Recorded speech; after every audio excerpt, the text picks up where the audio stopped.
Well, good afternoon, everybody. Travels with Dottie here, and we've got the 13th of October 2025. And our mission today is not a very happy one. We're on our way to the vets for a checkup for Dottie, which is fine, but George too. And boy, was it a chore with George. For those of you that don't know, George is my cat, and George abhors riding in the car. And to go to the vet, I have a little cage that I have to put George in. Otherwise, it just doesn't work. And it didn't go according to plan. I put him in the cage and I turned my back for a minute. He was able to open the door and escape. And he went straight underneath the couch. And it's not the, trust me, in order to get George, I had to actually tip the couch on its side. So he ran away into a little cubby, into a closet, and I had to reach in and force him out while look at my wounds, while he's biting and scratching me the whole way. Now he's in the back now, in the cage, pretty quiet, and I'll show you what he looks like, how pissed off he looks. Here he is right here. I shot this before we left, and it's raining. Dottie's fine. Dottie's like asleep next to me here. Dottie is fine with going to the vet. Nothing's wrong with either one of them, but Dottie's been on gabapentin since the spring here, and she's doing really well, but I want to make sure that she continues to be okay on gabapentin, because I know there's some drawbacks to that medication, and I want a thorough exam of the hot spots on her back and her arthritis in the knee joint. And I want to be prepared for, I think it's going to come up for another prescription very soon. And George needs a prescription for the medication that I put him on, and I didn't do it today because this is a short trip. But a long trip, he needs to be sedated. Otherwise, he'll get sick, car sick, and it'll come out of both ends. And he's absolutely miserable. And before you get on and start typing away and giving me all kinds of advice, because you've owned 20 cats for 30 years, I have tried it all the non-drug methods, and none of them worked. I tried them all. Giving a pill for the sedation was the very last resort. And because I travel only a couple of times, 2 or 3 times a year, I think that it's okay.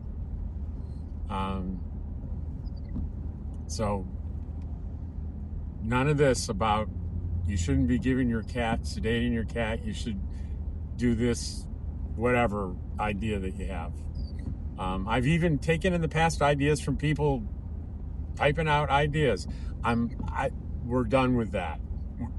Now, the only exception would be if this is a new vet for George, has a different idea. I'm willing to have an open mind for sure. But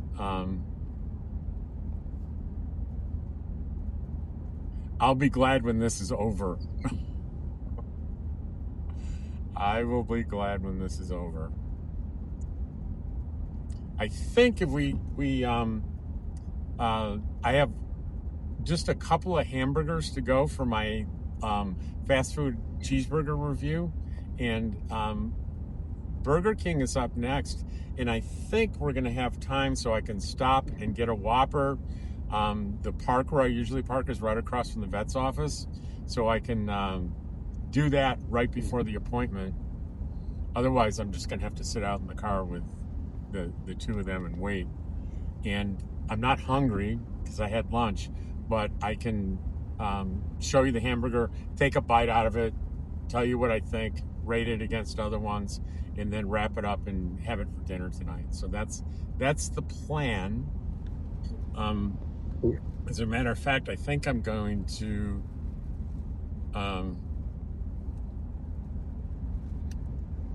get my credit card ready so we can go through that that drive-through quickly. I'll get a Whopper with cheese, no pickles. And they ought to do a good job on the no pickles thing, because remember the song "Have It Your Way"? You know, hold the pickles, hold the lettuce, special orders don't upset us.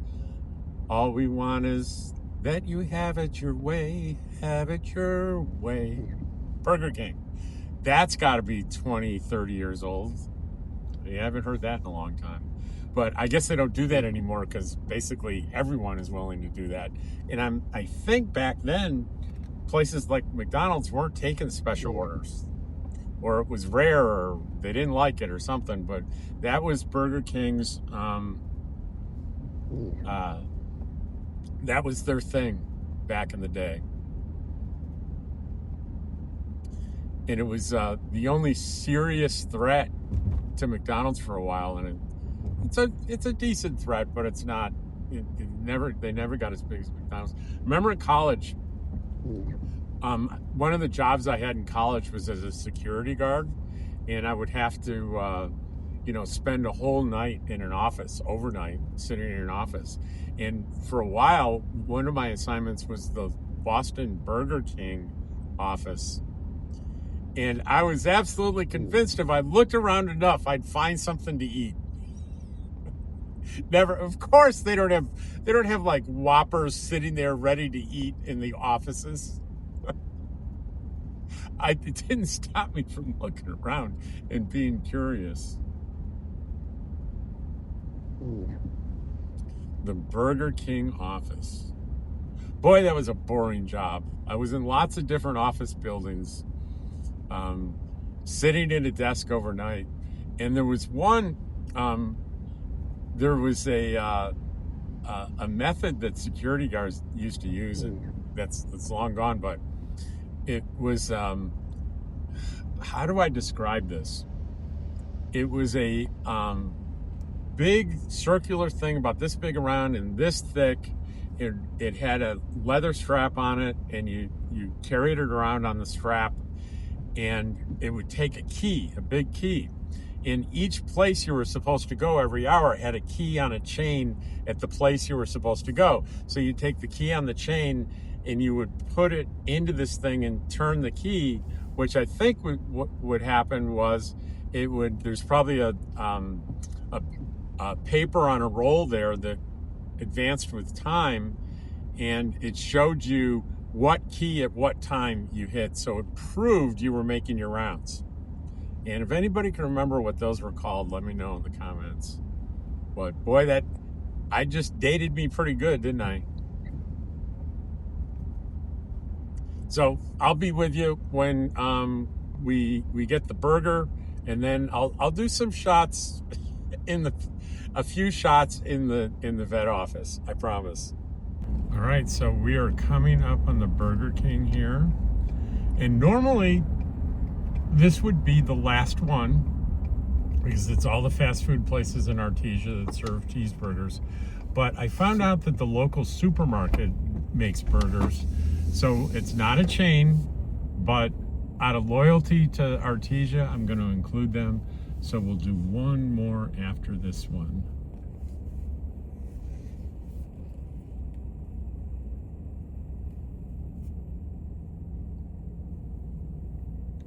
And I hit record too soon because there's a little bit of a line here ordering. So I'm going to shut this off. Well, actually, I'll tell you that I'm going to tell you exactly how much I'm paying for the vet, what the bill is when I leave, and all the things, and I'll let you know all the things that you do, so you have an idea of what it may cost on the road versus what you're used to. So it could be more or less. I have no idea. We'll see. But I try to, I can have it. There's access to veterinarians in Quartz, well, near Quartzsite, actually not in Quartzsite. You have to go to Parker, or I think Parker is the place to go, and the really, really, really good vet is all the way up in Lake Havasu.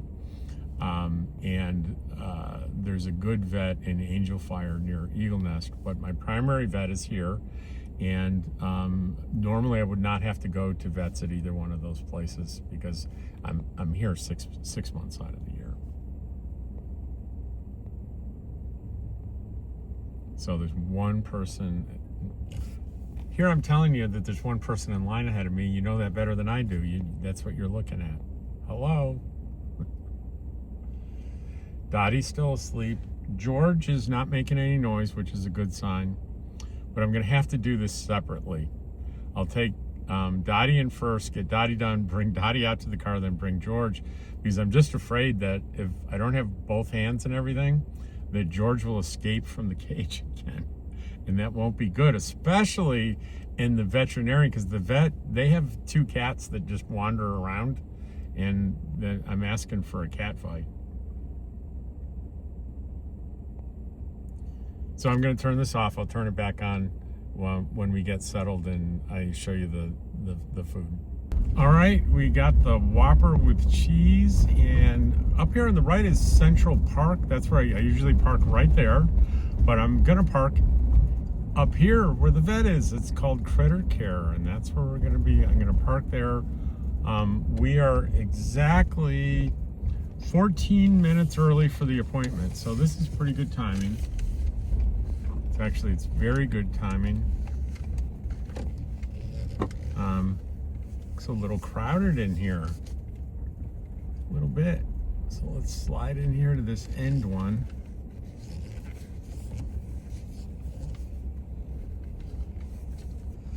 All right. Okay. Let's, we're gonna turn this thing around. All right. Here we are. Let's move it a little bit like that. So Burger King takes the prize for by far the most expensive. Remember, most of them are like, there was one just over $7, and all the other ones were like between $6.75 and $6.99. $7.74. That's $7.19 plus 55 cents tax, $7.74. So it is the most expensive. And here's, it's wrapped in paper. Nothing wrong with that, right? So the first thing we do is to check, did they follow our requests? And yes, they did. There are no pickles. So here's how it looks. Pretty good. I mean, you know, you got the tomatoes in there. There's ketchup. There's the cheese is nicely melted. So let's see what it tastes like.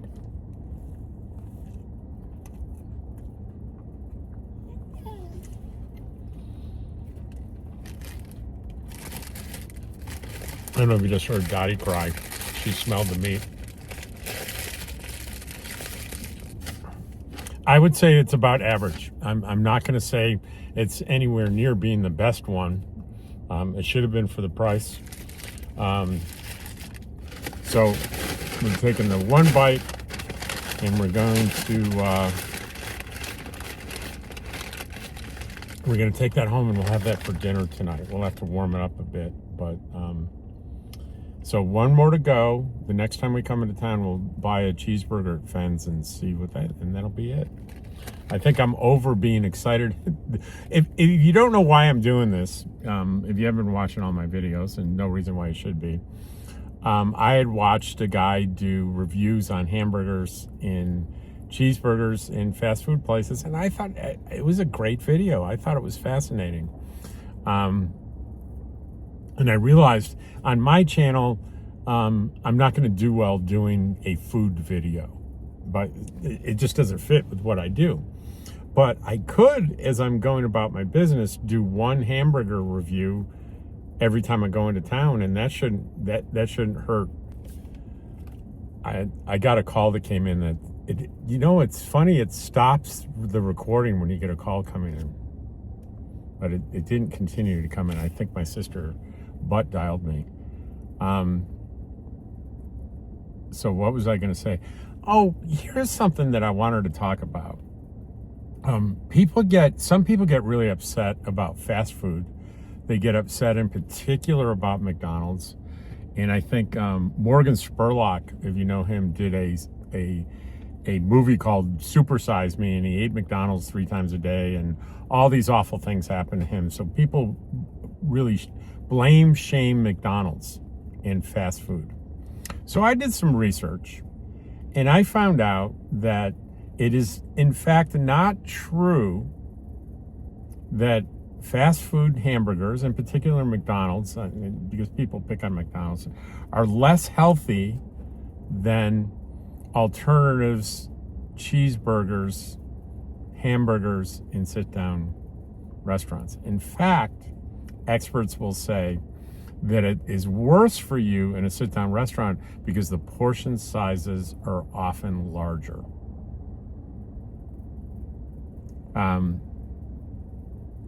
Which actually didn't surprise me. So the problem isn't McDonald's serving food that is unhealthy. It is. We all know this. That if you're going to be eating sandwiches and cheeseburgers and things and not vegetables and fruit and a balanced diet, it doesn't take a rocket science to know that that's not a healthy thing. And if you do the Morgan Spurlock thing and you eat it if you eat it full time for a month, bad things are going to happen to your body for sure. If you went to Red Robin or, any high-end steakhouse 3 times a day and ate the same things, the equivalents, I think you're gonna have the same results. So, and we've got one more cheeseburger to go, but the leader so far is the quarter pounder with cheese at McDonald's. And that's not a big surprise to me, because I know how much McDonald's invests in product research and development in their labs, and it's to their benefit to, one, not put anything overtly terrible health-wise in there, because they know they'd get attacked immediately, and that's the last thing they want. And it's to their benefit to have the best possible tasting product that they can. And when you pour millions and millions of dollars into that, it's going to taste pretty good. And I think they made their point with the taste of the food, and it's the reason I think it's so popular. But it gets I think it gets a bad rap. Yes, if you eat fast food, no matter what fast food, if you just do it full time, it is terrible for you. But if you do it once a week, okay, I'm going to make a statement that isn't backed by studies or anything. This is just opinion. This opinion is that if you have one meal a week in a fast food place, I don't think it's going to have any kind of a material impact on your health. And I think people could maybe legitimately argue with that, but I doubt it. It's just such a small sliver of what you put in your body if you limit it to once a week. Better maybe once a month would be more ideal, I think. And so anyway, I'm more of a once a week guy. I have to admit it. I was going to say there was a time in my life where it was maybe once a month or less, but what time is it? It's 3:08. So I think I'm going to go in a little bit early, and we'll do some shots in there. We'll be right with you. And George is going to stay in the car. And then Dottie and George are going to switch places. So here we are in the lobby. There's the scales over there, and Dottie was 29.6. And I really thought I'd been doing a good job of cutting back on her food. And I thought she'd be about 25. I was wrong. Dottie, I'm afraid we're going to have to cut back even more on your serving sizes. Sorry. But that's what we're going to have to do.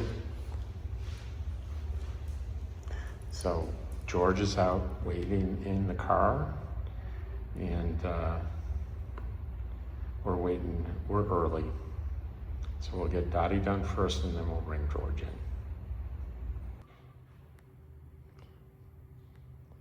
Dottie just got the pre-exam by the tech, and the doctor's on the way in.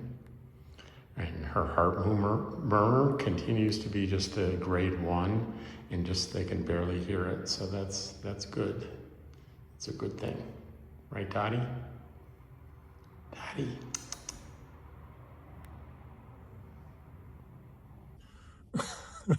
Look at my shirt. that's wrestling with George and everything. But it went really well. They were here's George back. You can see George back there in the little cage. He's all calm, and they were able to do the full exam with him in the cage. So that worked out well. So George got a 3-year rabies vaccination for $32.75. An FVRCP vaccination annual, $38.54. Exam with vaccination, $65, and a biohazard fee of $5. So that was $152.10. And Dottie was a $45 exam recheck. Just they called it a recheck from. They did a thorough exam on her pain spots from last time, and it's like night and day. She's doing great. We're gonna try cutting the gabapentin back for a little while to see if there's any change in behavior. If there's not, we'll try the lower dose. If it doesn't work and she starts struggling again, we'll dose it back up. But that's all good. She didn't need any vaccinations or anything. So for 2 of them, it was $200.54, and I got the rabies certificate and a tag for George. Dottie's her heart murmur is a grade 1, and again, just barely, so it's barely perceptible. And we got a pardon me, a prescription for George for the sedation for traveling. So everything's good. George seems to be was very anxious. I didn't do any video in with George only because I was so concerned that George was just so anxious and shaking the whole time. And so I was attending to George and trying to keep him calm, so I didn't do any video. But you can see him, he's right here. He's doing okay, right, George? You doing okay? All right, we're going home, George, and you won't have to move again until the 30th of November, and it's October 13th, so you got 6 weeks. 6 weeks of peace, then 2 days of travel, then 3 months of peace. Oh, I feel so bad that he hates traveling so much. But I thought it was motion sickness. She says absolutely not motion sickness. It is anxiety. It's totally 100% anxiety. So that's why the sedation works, and that's why there's no like anti-nausea medication, because that wouldn't do any good. So she did suggest that gabapentin could work, and it would be better than the other medication. Let me pull over for a second. I'll tell you what the sedation medication is, for those of you interested. There's a acepromazine, 10 milligrams. And so her suggestion was, why don't you try, he said she could take 2 of the Dottie's gabapentin, and why don't you try it in the next week and see if, like, dose him, wait a couple hours, see how he does just putting him in the cage. If he doesn't fight and try to kill you, then it'll work. If he's still anxious and fighting you, then we'll continue. We'll do the acepromazine instead of the gabapentin. But she said she'd be much happier with the gabapentin, and I guess so. It's more benign. I guess I'd be happier too. The least strong medication is the better. So that is, I think that's going to be it for today, and we are headed home. And it was an adventure with both the kids. Take care. I'll see you on the next one.